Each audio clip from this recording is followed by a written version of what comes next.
Grace be unto you and peace from God our Father and from the Lord Jesus Christ. I was glad when they said to me, "Let us go into the house of the Lord." I'm Father Steve Sellers, and thank you for tuning in to my YouTube channel for this brief daily message of hope and inspiration. I hope your day is already off to a good start and that you're finding inspiration in this wonderful world God has created for us. Once we tune out the negative sounds, we hear that there's a lot of beauty and joy in the world today. I want to talk briefly about overcoming adversity, because we all have to overcome many things in our lives, and some people have much more to overcome than we do. The song I'm getting ready to play is one of the most amazing ever written, because it's also still one of the most popular pieces of music ever, from one of the most popular symphonies ever written, and it's just about 100 years old. This was written in between 1822 and 1824 by Beethoven at a time when he was totally deaf. And the piece I want to play just briefly is called Ode to Joy, and it's from the fourth movement of his Symphony Number 9 in D minor. That's the final complete symphony that he wrote in his life, and I just want you to hear a word or two or some notes of this that are so uplifting to so many people, providing hope and inspiration almost 100 years after they were written, and still sung in churches and at places of worship all over. Joyful, joyful, we adore thee.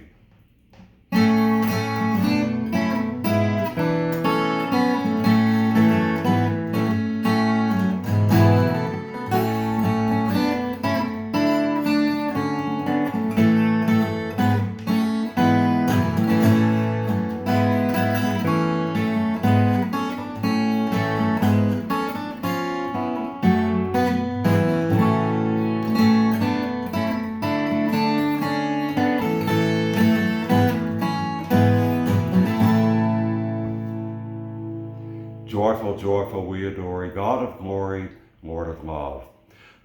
Beethoven wrote these the words, and also he added to the words that were already out in the public domain then, and he wrote a score for this amazing symphony of joy, and not being able to hear a word or a note with his ears. He heard it in his heart and heard it in his mind, overcoming the great obstacle of being deaf. You know, there were many things he did to try to hear, putting his ear down on the soundboard of the piano to try to hear, but ultimately he couldn't hear.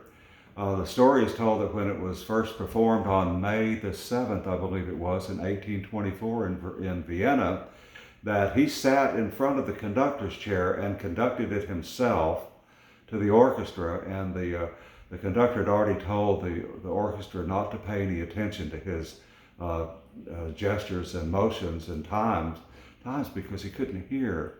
And so as he finished, the audience stood and erupted in incredible applause, which he couldn't hear any of. As a matter of fact, he was still conducting when it ended, because he had been conducting at the wrong pace, and he couldn't hear the orchestra anyway.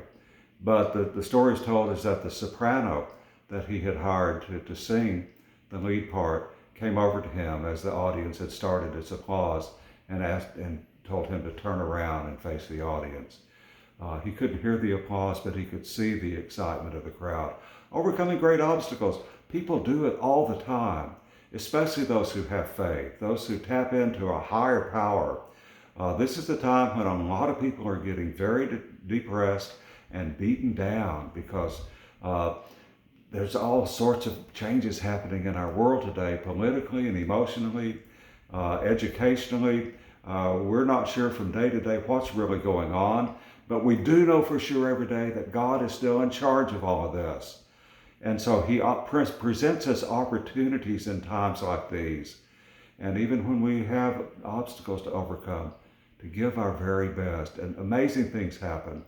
We all know other deaf people who have done very well in the world. We may even know some ourselves. I've known several people who were professors that in colleges where I attended who were deaf. some who were helped greatly by the cochlear implants that are popular today that help restore hearing. But Heather Whitestone, Miss America from 1984, was deaf completely. And Marlee Matley, an actress who won the Academy Awards, was deaf. The great Helen Keller, who became so inspiring to the entire world, was blind and deaf, overcoming incredible obstacles. There were others who were blind and still are. Stevie Wonder, the multiple Grammy Award winner, one of the big inspirations in my life, has been blind from birth. Homer, who wrote the Odyssey, the Iliad, the Aeneid, Homer was reported to be blind, and his works are still being read today in colleges and graduate schools. Ray Charles, the incredible jazz, blues, soul singer, pianist, was also blind, as is Andrea Bocelli, the incredible opera singer, overcoming blindness.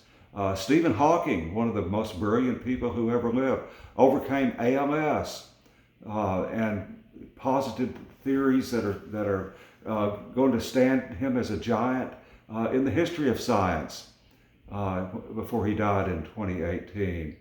One of the most powerful leaders in the history of the world had polio and could barely stand on his own and was in a wheelchair most of the time.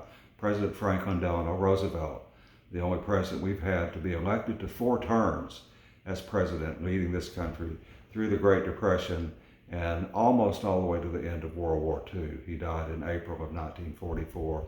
My favorite overcomer is one I hope you'll go read about. His name is Jim Abbott, Abbott. The only player in Major League Baseball who didn't have a right hand. Jim Abbott won 87 games in the major leagues not having a right hand. And he had to throw with his left hand. He held his glove underneath his armpit of his right hand, right side, and he would put the glove on his right hand to catch the ball when it was thrown back. Jim Abbott was a hero and is a hero to many, overcoming incredible obstacles. We overcome obstacles every day as well. And it helps us enormously to climb out of the pits we dig ourselves into by looking up and taking the hand of the Lord who is reaching down for us.